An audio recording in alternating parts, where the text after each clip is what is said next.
Bismillahirrahmanirrahim. Elhamdülillahi Rabbil alemin. Vel âkıbeti lil muttaqin.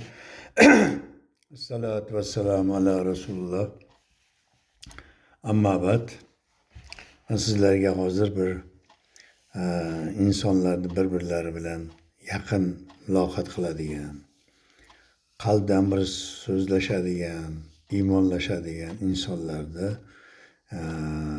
yaqinlashishligini, qanday insonlar qaysi kayfiyatda bo'lishligini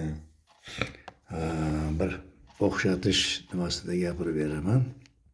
Alhamdulillah, o'ylaymanki hammaga manzur bo'ladi.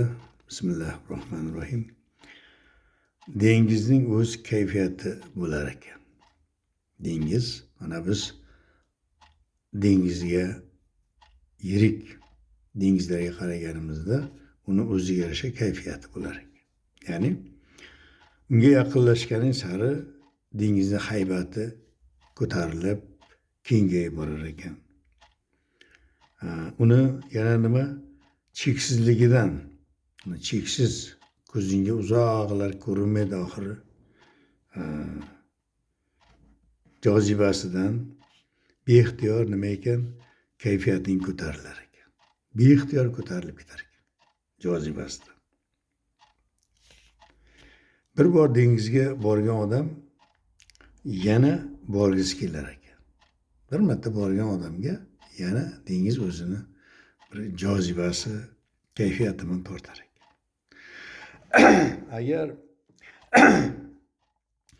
agar atrofingizda qalbi dengiz odamlar bo'lsa-chi, dengizda mana bir marta borgan odam yana uni jozibasidan, haybatidan, cheksizligidan nima qilar ekan? Inson o'sha tomonga o'zini talpinib borgisi kelar ekan. Endi deyapti, agar atrofingizda qalbi dengiz odamlar bo'lsa-chi, insonlar bor, lekin odamlar bo'lsa-chi, oldida kayfiyatingiz ko'tariladigan, suhbatlarini mudom qumsab yashaydigan, tafti iliq, yuzi issiq odamlarchi. Ana. Endi siz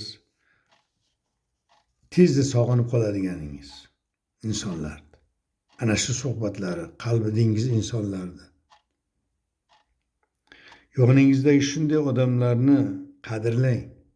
Yog'ingizdagi shunday sizni ko'nglingizni ko'tarib, sizga bir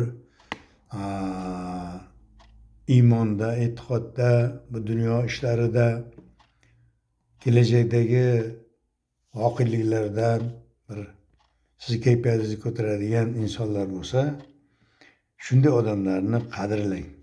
Toki qachon istasangiz oldilariga qanot qoqib bora oling.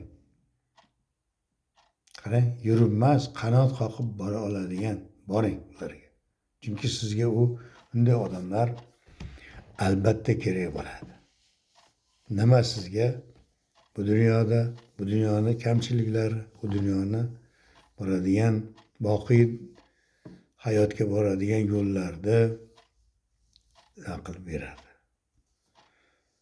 Mana bugungi suhbatimiz mana shundan iborat qisqa. Assalomu alaykum, rahmatulloh va barakatuh.